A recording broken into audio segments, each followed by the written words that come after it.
appreciate you sliding through. Welcome to Syke. Welcome to SprinkleSumSalt podcast. I'm here. Now, look, as always, we start the show with a dad joke, bad joke. Either way, read the card for us, please, sir. Oh, I got you. What's the best thing about Switzerland? Ooh, okay. I don't know, but the flag is a big plus. Okay. Let's get this the fuck out of here, man. We love those kind of dad jokes, man. Oh, yeah. All it's right, like a man. Laffy Taffy. I love that. Hey, what's up, Gwan? Bonjour, Famil. It's Bump Jonas, and I'm here with... Matt Keck, what's going on? We're about to have a sit-down and sack show. Let's get started. So, first of all, thank you so much for your time, man. I appreciate it. Yeah, thanks for having me. You're actually a busy guy when it comes to, when it really gets down to it. You're all over the place. So, getting onto your schedule is fun in a sense, right? Like, it's fun. Like, oh shit, where is this guy gonna be next? So, I just want to start off by saying thank you. And I appreciate you absolutely, stopping by. man. Thanks for inviting me. I'm glad to be here. This is great. Well, your name popped up for me in the most funniest way. Okay. Right? Yeah. It was just the KC streetcar taste. Yeah. And it was just like, this guy is asking questions on a spatula or on a pen. You know, it's like, it was this rotating thing going. And it was like, he's asking the questions or giving people the chance to say the shit that they want to say. Yeah, totally. So I was like, nope, I love this guy. All right, like, so actually, before we get into anything, let me stop and give you your flowers. I always give people their kudos. I think it's important for two reasons. One, obviously, you want people to feel appreciated before they're gone. Sure. But I also think it's important that people feel appreciated before they make it, because you need to know that you're being seen.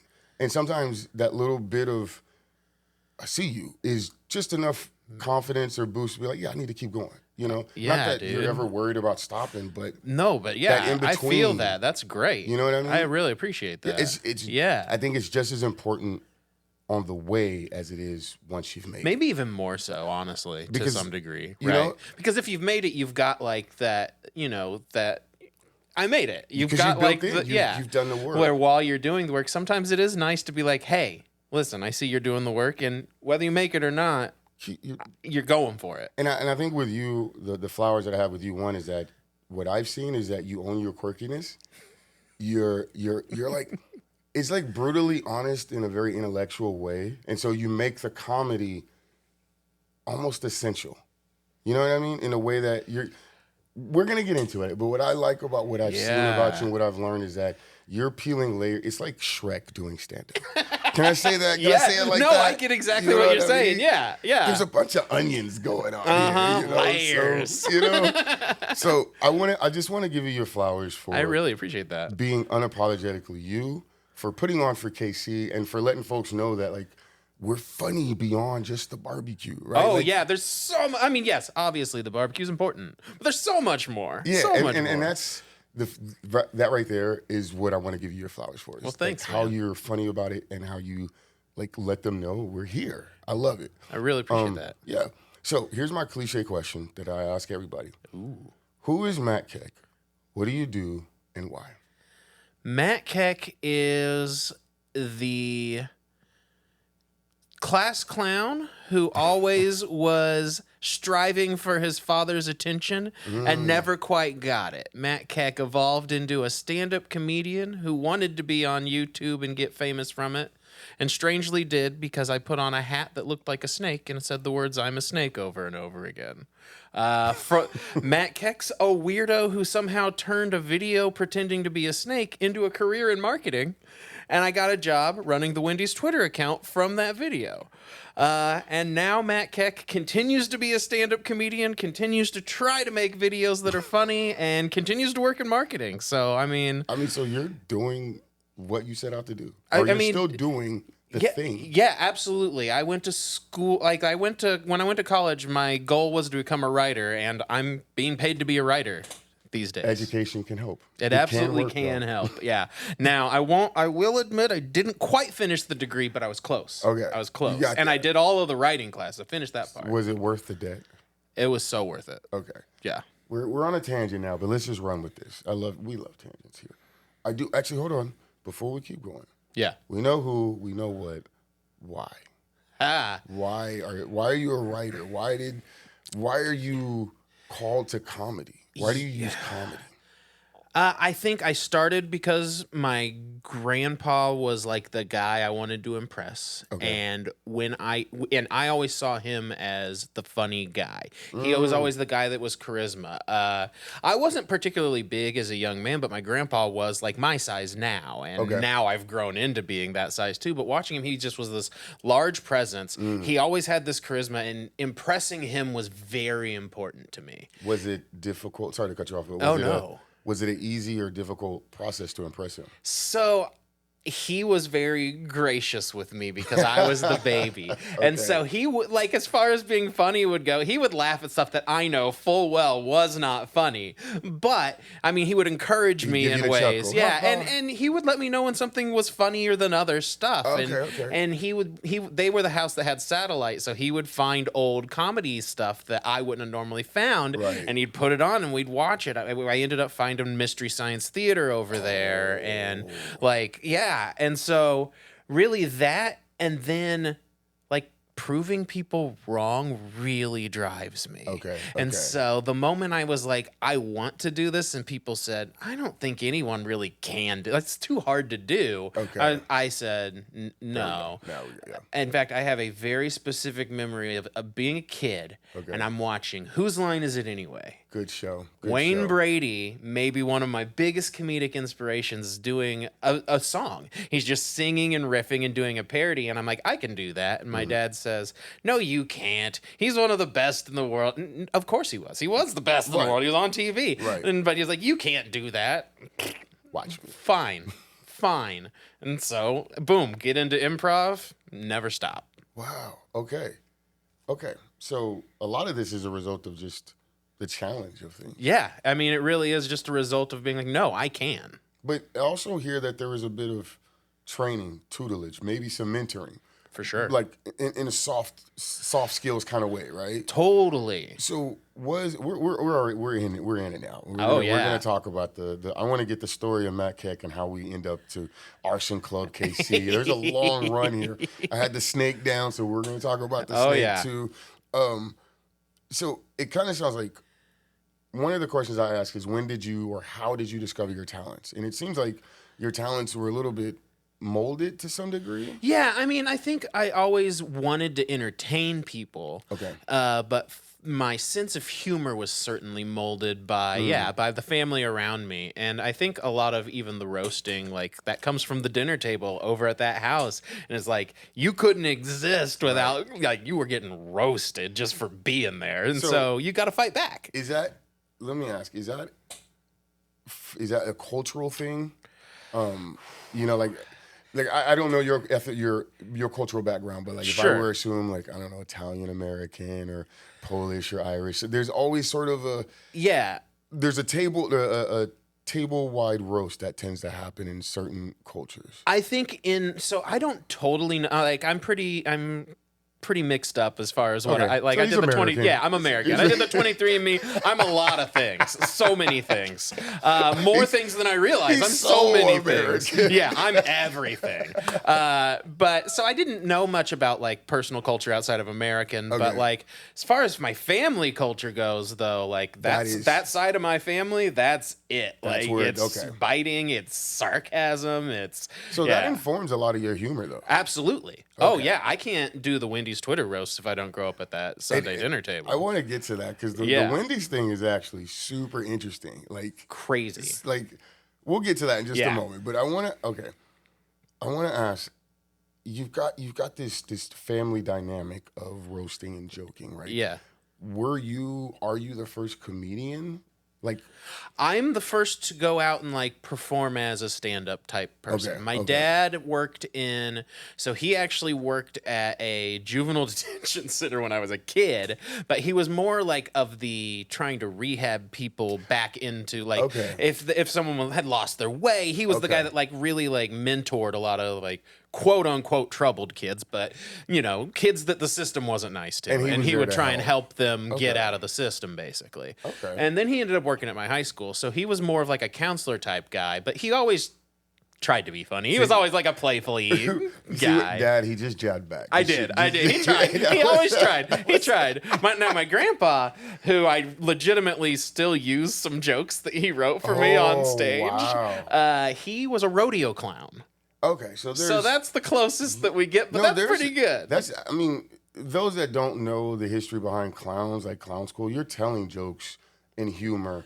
It's comedy. It's physical comedy. Absolutely. So it's still there, and in some ways, there's a level of like metaphor or intellect that is in there that you don't always. Oh yeah, so much hidden message and stuff that. So that says a lot for me. That explains to me your humor. Totally. You know what I mean? There's a lot of like expressive physical emotion type of bit, like we're on the subway, how do you not fucking, you know what I mean? But there's still that intellectual bit of the wording that's being used. So okay, this is why I have you're making me realize things about myself a little bit, actually. Okay, I appreciate it. Well, that's why we're here, man. We're here to peel the layers back on Shrek. that you're right. That it really does inform how I tell jokes a lot. It helps me, Okay, so if you weren't telling jokes, what would you be doing?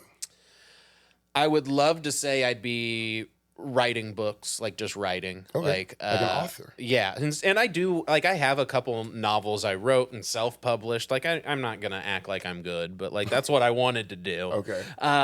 And I can't say that I would have made it doing that. Like I mean, I'm writing, right? I'm writing advertising and I'm writing jokes and things like that. But writing novels, that's a really difficult market to get into. And I mean, I've still tried and not done it. So I think if I really am honest, what I'd be doing is probably like loading trucks. I'm a big boy. They'd have me moving boxes. You set that joke up well. I like how you did that. I like how you did that. Okay, moving boxes. Let's have a little fun here. Okay. Worst chore growing up? I hated mowing the lawn. I don't do it now. Okay. As soon as I had the money to pay somebody to mow my lawn, I was like, that's the first thing I'm paying for. Okay. Oh, yeah. No lawns. Still no lawns. Oh, no. Okay. Now, were you always in the Did you, like, born and raised, grew up in the So KC I went area? to Fort Osage High School, which is real close to where we're at. Yeah. So I grew up, like, kind of in this area, so over by Blue you're Springs. Yeah. Oh, yeah. When you said Haywood Wellness, I was like, I know that. I know. Yeah, I know where to go. He's like, say no more. I'll be there. Okay, so I'm going to ask this one. This is a personal question for me because I find myself funny. Yeah. Right? And my wife is always like, yeah, you're funny sometimes. Okay. Totally. And I have friends that It's very familiar.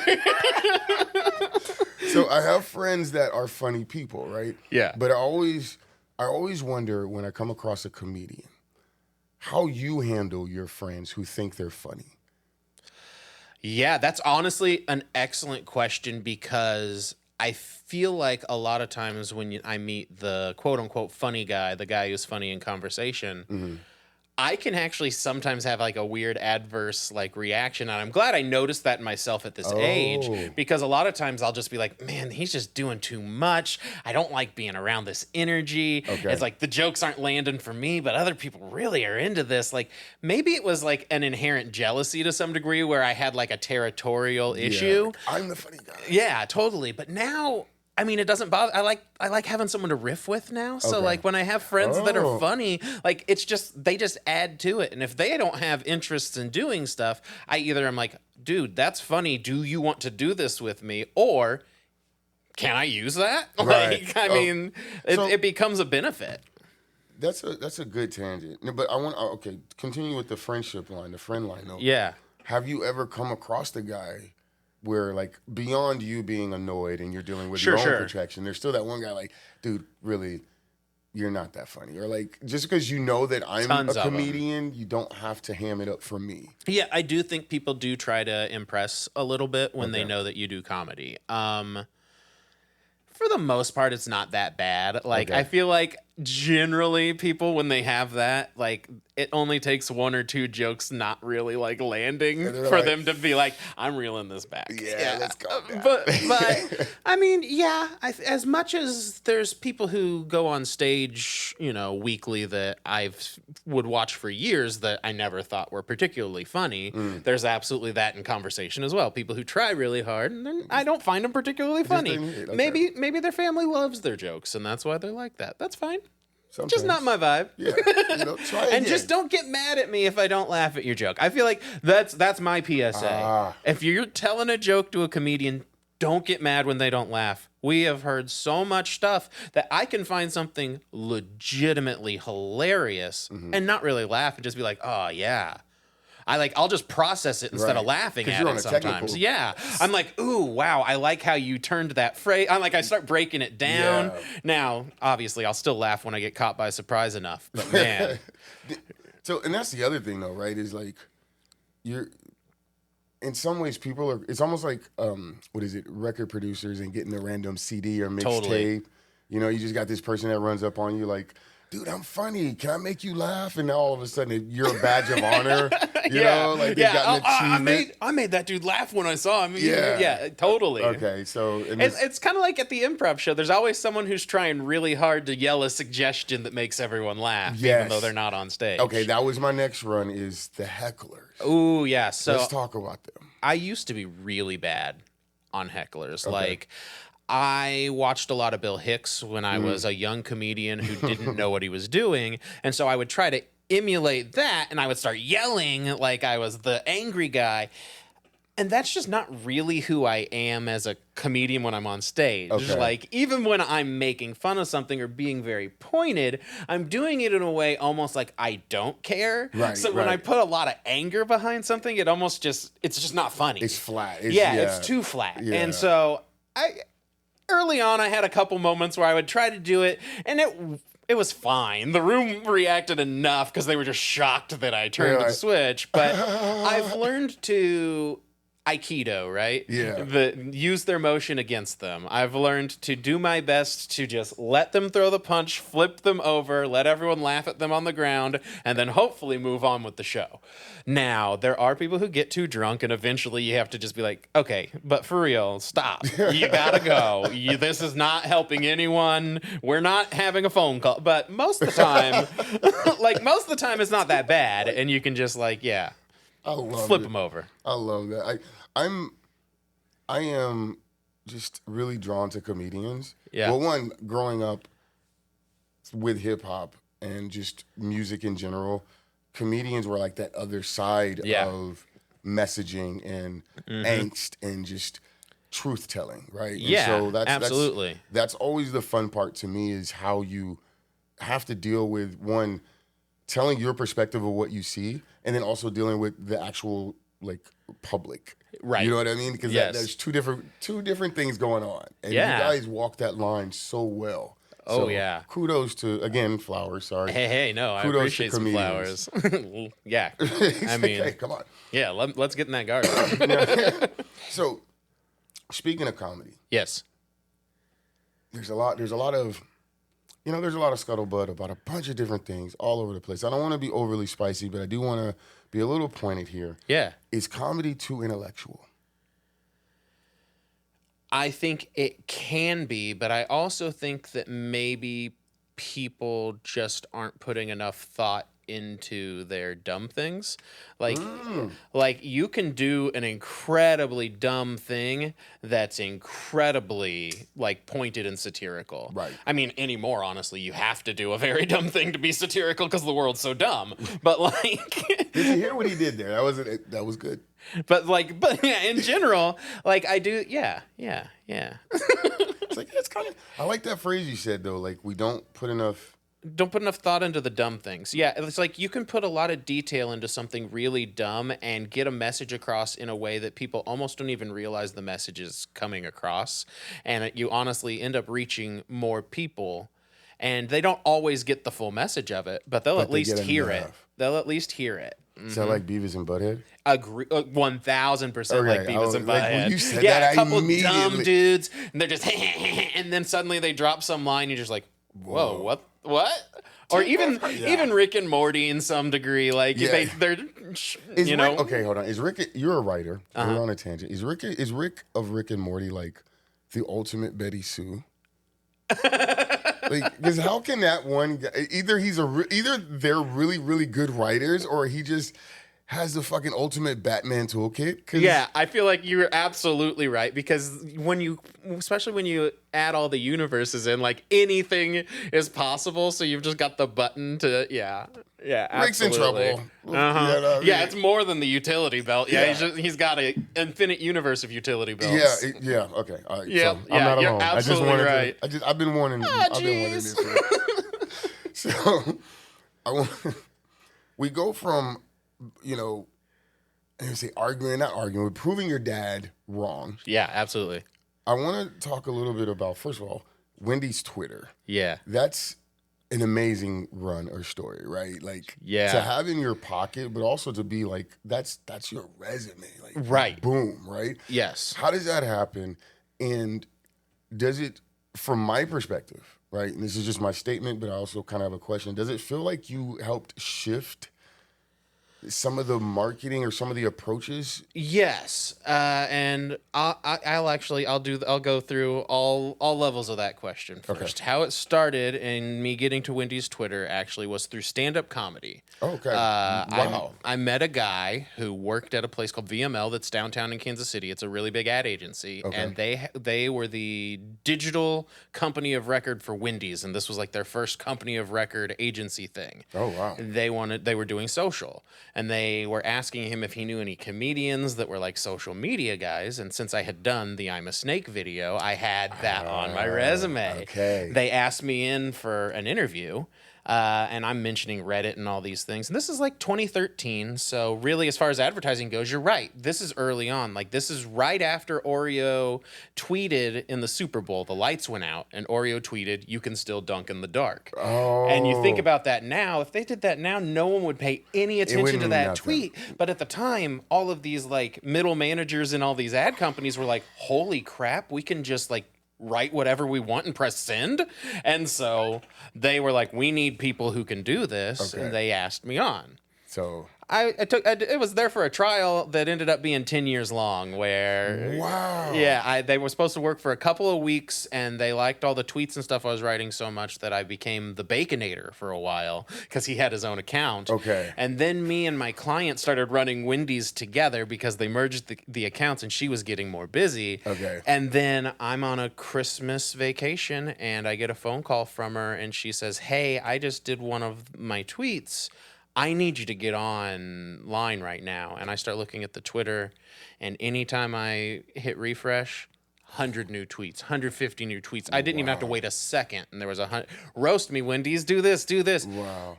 I'm a comedic writer. This was a blank canvas for me to search for whatever because they will never expect me to reply to all of that. Right. That's impossible. Right. So now I get to pick and choose whatever I want. Roast whoever I want. I'm just sitting here, and my client who I was doing this with at the time, she was great, but she ended up leaving like a month and a half after that. And I think brands really were obviously taking notice because this was blowing up. It was on like Anderson Cooper and stuff. I think what really got them to take notice was right after she had left, there was like a month later, the kid asked for a year of chicken nuggets. And I told him he needed to get 18 million retweets because I knew that was 6 times the amount of Ellen's like Oscar selfie. Right. Okay. He says, consider it done. And he doesn't get 18 million, but he got the most retweeted tweet of all time because I was just responding back to people. From there, we end up making a mixtape because I got into a Twitter rap battle with Wingstop. Swear. Yeah, there's a Wendy's mixtape called We Beefin'. It's on Spotify. You can find it. We Beefin'. We Beefin'. My guy Ant that I used to work with like helped design all the like cover, and we helped like write a bunch of lyrics and make references to the tweets and stuff. So you guys are going straight mustard and ketchup rap battle. Oh, it was yeah. And the guy who was running the Wingstop Twitter actually worked in KC2 at Barkley, the other big ad agency here. We ended up stealing him, and he worked with me on Wendy's Twitter for like 2 years. Holy shit. Okay, so this battle ends up beginning like they talked about it all over the news. Thank God it didn't spill into the streets for real. Like it was crazy. Okay. Wow. Okay, but again, in this scenario, man, like someone else may have started it, but I've not seen anything like this kind of like. Yeah, and I feel like a lot of brands did try to. I remember, I forgot that part of the question. A lot of brands did try to like mimic emulate it. that, They yeah. wanted to do the same thing, and I think the problem was that they just tried to. They saw what it was, but not the depth of what it was. Right. Wendy's replies weren't just Wendy being sassy and sarcastic. Wendy's replies were fully Like, 360. Wendy Yeah. was doing movie reviews. Wendy was telling you her favorite comic book people. Wendy's was roasting your ass. Right. And like Wendy's was referencing wrestlers. Like you Wendy gave was a Wendy's full person. You gave her a character. Yeah, and Yeah, full and I person, think yeah. and I feel like brands, what that ended up getting distilled down to was we need to just comment on everything Right. we see, whether it's related to the brand or not. And a lot of times you see like a brand post and the only comments are other brands and then brands replying to the brands. And I've called this a brand human centipede that they've created, where it's just wow. garbage all the way down. Wow. I mean, it's like they missed what the point was. The point wasn't having other brand friends on social. The point was Wendy's was making friends and Right. inviting them to lunch. Right. That was the whole Right. strategy. Holy shit, that's a bar. That's a good one. Make friends, invite them to lunch. At Boom. Wendy's with the fries and the malt. Oh yeah, that Frosty. Whoo, dip See, them yeah. suckers. Whoo. You said, hold on, don't get me Now started. listen, I don't like a lot of their food, but that thing. So, how did you end up riding on a streetcar? We go from Wendy's. And So that's stand-up basically has given me everything. shout out to stand-up. Stand-up. So the streetcar was partnering with some production people that I got connected with because another comedian that I knew named Patrick, who I'm doing a podcast where we review movies together. He used to actually be the movie reviewer for, I think, KCTV, one of the local stations. I think it was KCTV5, but Okay. And then he used to be on The Buzz and stuff and doing stuff. So okay. he's like a legit movie review guy, but I met him doing stand-up, and we did stand-up together for years, and he suggested, hey, I think this guy would love to do this, and he's got some followers on like Instagram if you want to come in. Yeah, no, but my buddy Patrick, he just hit me up and said, hey, the streetcar wants us to do like a version of Subway Takes, but the Kansas City version. And I knew what Subway Takes was, but I hadn't watched a lot of it. And so then I decided I will watch none of it, so that this is fully our version. Now, and I'm sure I do some stuff that's similar to how he does, but I have seen some since we started, and I know I definitely structured a little differently. Right. Yeah, I'm a little, I don't know. I'm me. Yeah, I'm the you. me version of it, Yeah. and I think that helps a lot. And it helps us, like, I don't know, it helps Casey stand out. Like, we've got so many interesting people, man. Well, and I think that's one of the again, we'll go back to the flowers, but I think that's one of the pluses of what you do, because you're unauthentically you, but you also give Casey an opportunity. Like, obviously, it's an opportunity to say what we've been thinking. Sure. But it's more than anything, it's just giving people a voice, right? Like, Yeah. in a different sense. And it's like a way we all can get into one place and, like, I don't know, lift up the whole city to some degree. It's like, how can we find more people and get everybody's profile up at the same Right, time? exactly. Yeah. And again, that's the beauty of what you're doing. Speaking of profiles, though, I want to ask you, tongue in cheek, was KC ready for the World Cup? You know, I think we could have definitely been more ready, but I do feel like people had a lot of fun in KC. Okay. I saw a lot of other countries having a good time. It looked like the Dutch parade went really well. I mean, I avoided downtown as much as possible. So you was one of them. You was Now one listen, of them. we did do some streetcar takes while people were, but we couldn't go on the streetcar because it was so There's just too busy. much going on. So we were just at the like stop and recording. But yeah, it was wild down there. It definitely. I think we could have been more ready, but I think we did an okay all job. right. Okay. Yeah, I think So we did the- an okay job. Now, were you surprised with how much we all of a sudden love soccer?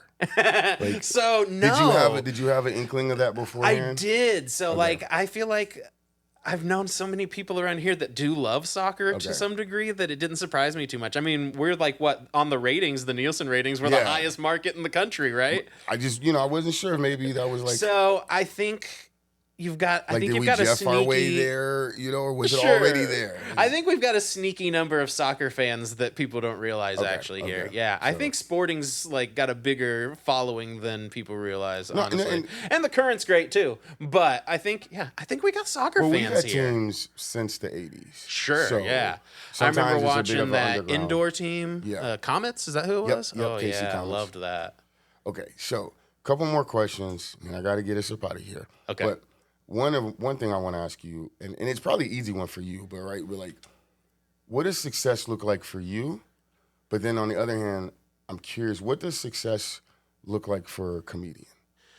I think success for me looks like being able to do the things I want when I want to without having any pushback on it. Like, I think for me, success is being creatively in control of my output and being financially stable enough to not have to worry about, I have too many other things I got to do. I don't have time for my output. Gotcha, okay. I think for a lot of comedians, they have different levels of success, and I think this happens for all artists, right? We reach a certain level of success, and then suddenly our expectations become higher, Right. And it's hard to get to a level where you're fine with where you are.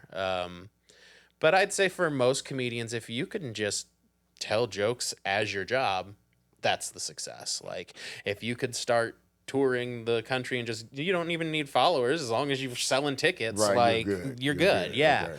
I know I used to listen to Marin all the time, and that was his, is like, no matter what happens as a fallback, I can always get on stage and I can always tell jokes. And I think as a comedian, if you've got that ability to make money just telling jokes, Why not? it's cake at that point. All right, so I got two questions just to wrap us up. This is kind of what I call sort of the elevator pitch. Okay. What would be your calling card or hook to get people to check you out? You know what I mean? Like, I could ask an artist and be like, hey, what's the project that you want people to go and check out to get to know you? But for you as a comedian, right? Like, so it's pretty hard to encompass everything I've done in my life into one thing, but I've come up with the nickname the Shitposter Supreme. I call myself the Shitposter Supreme because I'm memes, I'm little garbage skits, I'm old school brain rot with I'm a Snake. Like, I'm all around just, I'm online, I'm very online, my humor is very online, but also, like, I'm doing as much as I can, Sorcerer Supreme for shitposts. Like, that's my vibe. I like that. Okay. Yeah. All right. So look, the last question, I ask everybody this, and I hope we get a chance to ask you again. When it's all said and done, when the set is over, when they're, the skit for the snake is closed, right?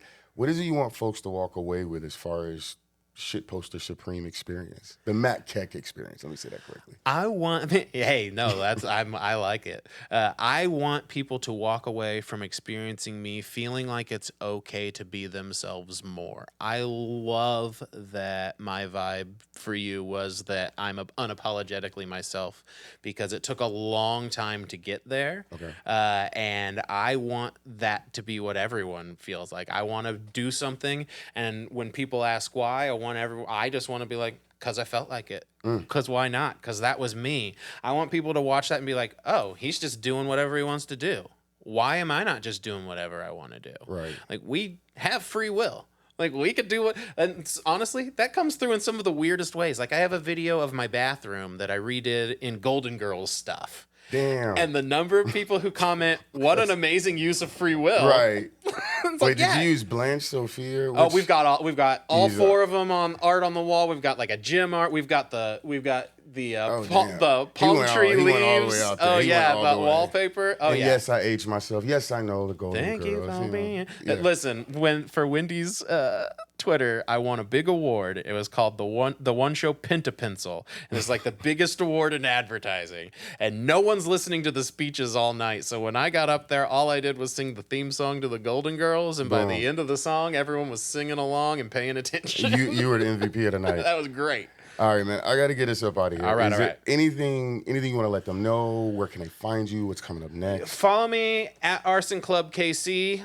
My accounts, I started them because we were going to be a comedy group. Now it's just me and my buddy Paul for the most part. But I'm doing stuff with other people now too, with the streetcar and just follow Arson Club KC. That'll get you to everything else I'm doing. There's a lot of things going on, so it's hard to plug them all. But I got some shows coming up, a variety of them, a trivia show. I got a Roast to KC show we're going to be doing with Brittany Tillender, Clarence Lomax, burlesque drag performer. It's gonna be a good time. That'll be at the Nighthawk.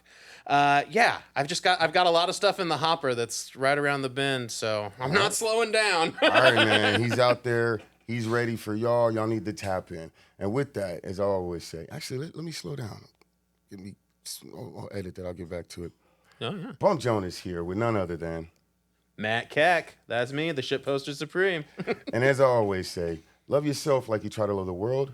Do something to earn your place in the world this week. Just be some dope motherfuckers. Hell Have yeah. a good one. Peace.